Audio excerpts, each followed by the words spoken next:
Hello students, today I am going to teach you the poem on his blindness. This poem has been composed by John Milton.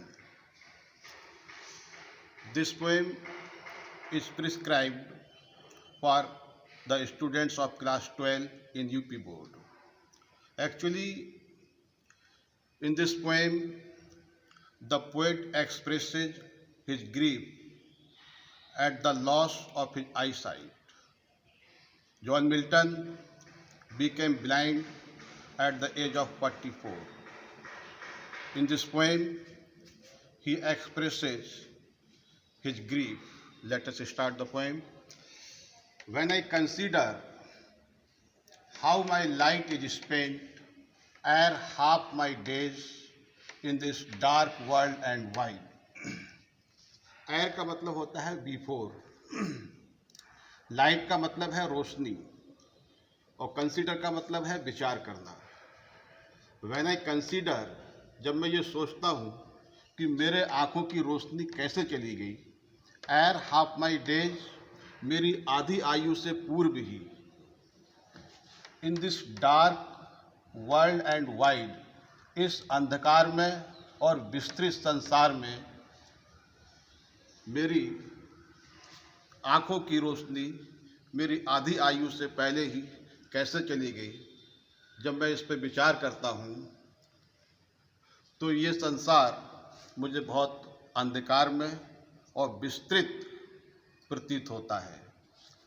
And that one talent which is death to hide, and that one talent, talent का मतलब poetic gift, काव्य प्रतिभा, और जो काव्य प्रतिभा मेरे अंदर है, which is death to hide, जिसको छिपाना नैतिक मृत्यु के समान है.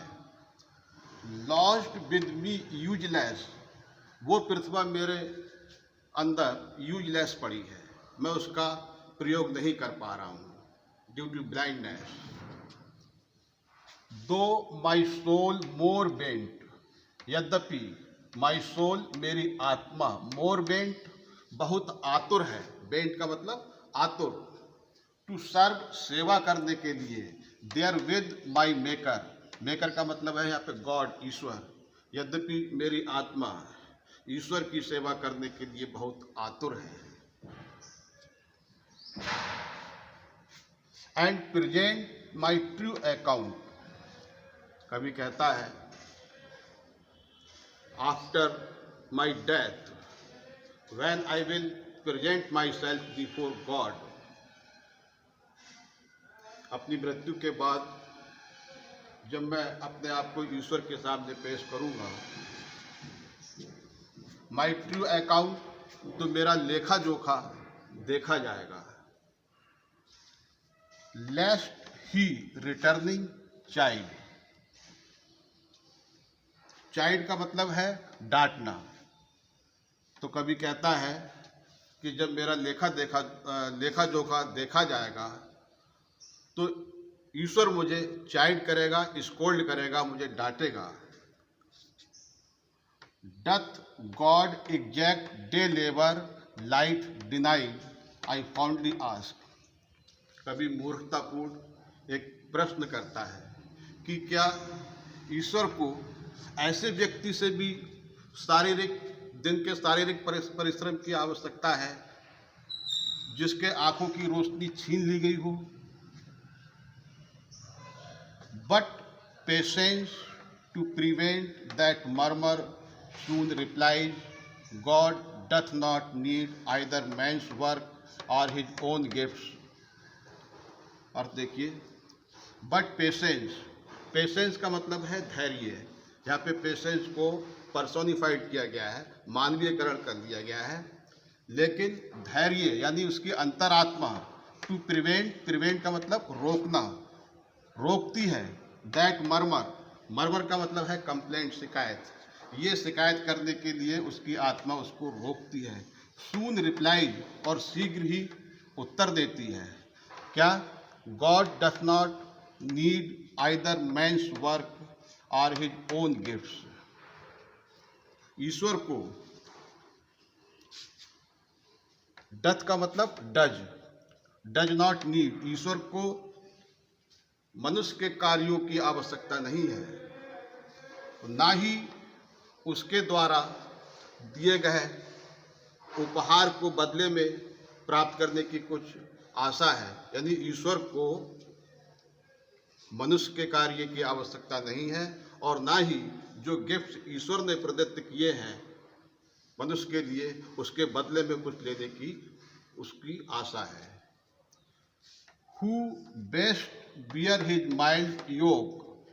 योग का मतलब होता है जुआ, लेकिन यहाँ पे योग का मतलब है कष्ट। Who वह, जो बियर का मतलब सहन करना, जो ईश्वर के द्वारा दिए गए कष्टों को बिना किसी शिकायत के सहन करते हैं।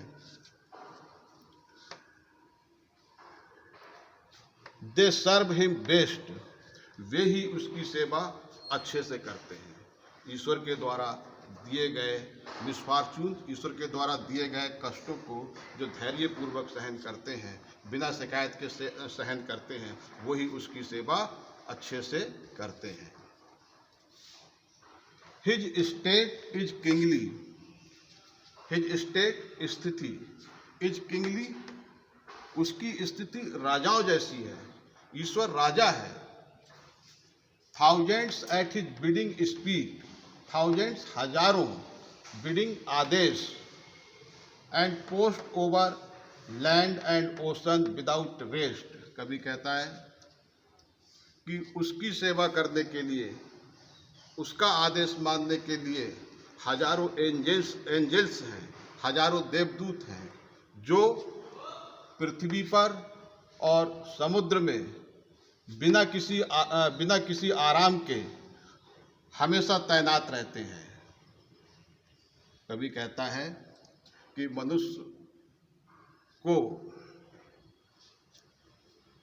Thousands at his bidding speed and post over land and ocean without rest. कभी कहता है कि उसकी सेवा करने के लिए, ईश्वर की सेवा करने के लिए उसके हजारों देवदूत रात दिन पृथ्वी और सागर में तैनात रहते हैं, बिना थके, बिना रुके, बिना रेस्ट के। They also serve who only stand and wait. ये जो लाइन है ये प्रोवर्बियल हो गई है। दे आल्सो सर्व, वो भी ईश्वर की सेवा करते हैं, who only stand and wait, जो मात्र खड़े रहते हैं और आदेश की प्रतीक्षा करते हैं, वो लोग भी ईश्वर की सेवा करते हैं। That's all.